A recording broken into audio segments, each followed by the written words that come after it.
Bonjour. Aujourd'hui, nous allons parler d'un sujet de controverse depuis quelques mois à Montréal et même partout au Canada.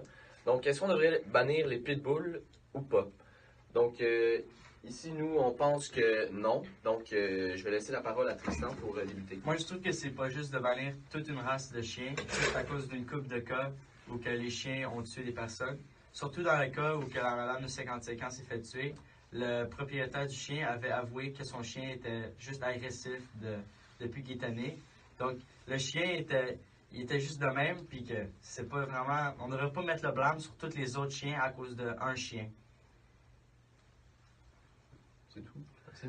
Donc, moi, pour ma part, je crois que, dans le fond, les pitbulls, c'est un peu comme des enfants, dans le sens que ils vont agir de la façon que tu les élèves. Fait que si quand tu les élèves, mettons, les enfants, tu leur cries après, puis comme les chiens, mettons, tu les frappes ou quelque chose, quand ils font quelque chose de mal, quand ils vont devenir plus vieux, ils vont devenir plus agressifs.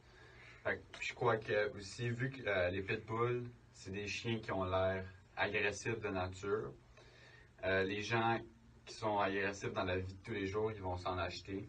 Comme ça match un peu. Fait que là, ils vont être agressifs avec les chiens. Puis ça va faire que ces pitbulls, ils vont devenir agressifs aussi. Donc, mon point de vue à moi aussi, c'est que je pense pas qu'on devrait bannir les pitbulls malgré quelques attaques qu'il y a eu. Parce que, ben, c'est pas, comme Tristan a dit, c'est pas les seules attaques qu'il y a eu. Puis aussi, c'est pas les seules attaques qu'il y a eu de cette race de chien-là. Puis aussi, il y a des études qui prouvent que même depuis qu'on a instauré la loi sur les pitbulls, oui, le nombre de morsures a diminué, mais ça, c'est seulement à cause que le nombre de pitbulls à Montréal a diminué. Mais c'est pas parce que, comme, ouais, c'est ça. Mais, fuck. Aussi. Non, je recommence pas au complet. Rajouter quelque chose? C'est pas grave, mais aussi, non seulement c'est pas juste pour les chiens, c'est aussi pas juste pour le propriétaire. Parce que soit il tue son chien ou il déménage. Donc il n'y a pas vraiment, il y a pas une bonne fin pour le propriétaire. Ok, puis si je peux ajouter quelque chose aussi, c'est que on a un peu changé le mal de place parce que des études faites par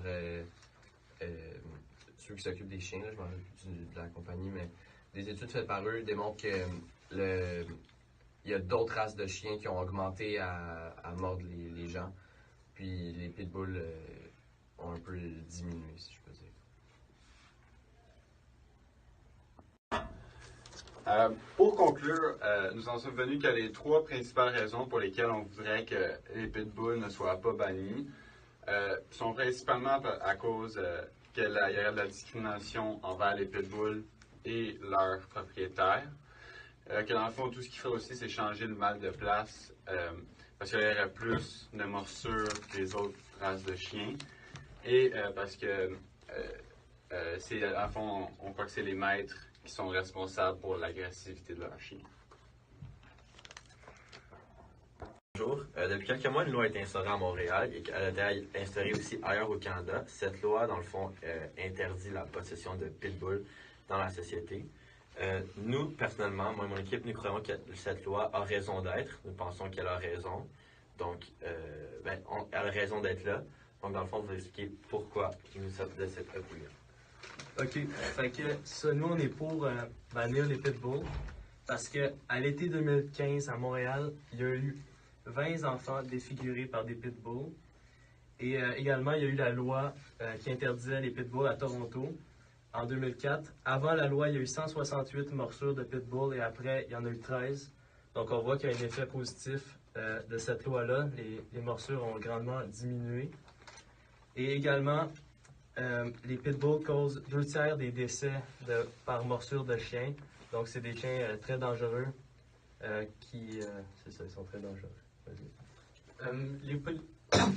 Les pitbulls, il y a beaucoup de personnes qui disent que eux sont les plus dangereux et c'est pour ça qu'il y a la loi contre eux seulement, mais ils sont plus ciblés, pas parce que le nombre d'attaques qu'ils font, mais plus genre le dégât. Il y a d'autres chiens qui sont aussi agressifs, mais quand ils attaquent et ils mordent, ils font pas autant de dégâts. Comme les pitbulls, si ils commencent à t'attaquer, ils sont répétitifs, puis ils vont pas te lâcher, puis ils vont vraiment défigurer la personne. Et aussi en 2014 et 2015, ils ont fait 27 morts chaque année. Donc, Donc, moi, mon argument rejoint un petit peu ce que mon collègue Maxime a dit dans la version précédente, que les maîtres sont la faute des pitbulls. Je crois qu'il a raison à un point, puisque des journalistes du Journal de Montréal ont fait comme une recherche. Ils affirment que la plupart des pitbulls aujourd'hui sont utilisés dans des gangs de rue où ils sont vraiment symboles de masculinité et de virilité. Donc, je crois qu'il y a beaucoup de demandes pour le pitbull dans ce genre d'affaires-là. Et ils sont utilisés comme chiens agressifs. Et je crois qu'il y a trop de personnes qui pensent comme ça, que ça serait trop difficile de tout changer leur avis. Je crois que ce serait juste plus simple d'enlever les pitbulls pour enlever ce genre de comportement au niveau des chiens. Il y aurait moins d'attaques, c'est sûr. Tu sais, je veux dire, si on a un maître qui est agressif avec un chihuahua, ça va pas faire le même dégât qu'un maître qui est avec un boxer. Un pitbull, je m'excuse. Donc, je crois que pour ces raisons, je crois que le pitbull devrait être banni. Donc, c'est ça. Donc, j'espère que nos trois arguments vous ont en conclusion. J'espère que nos trois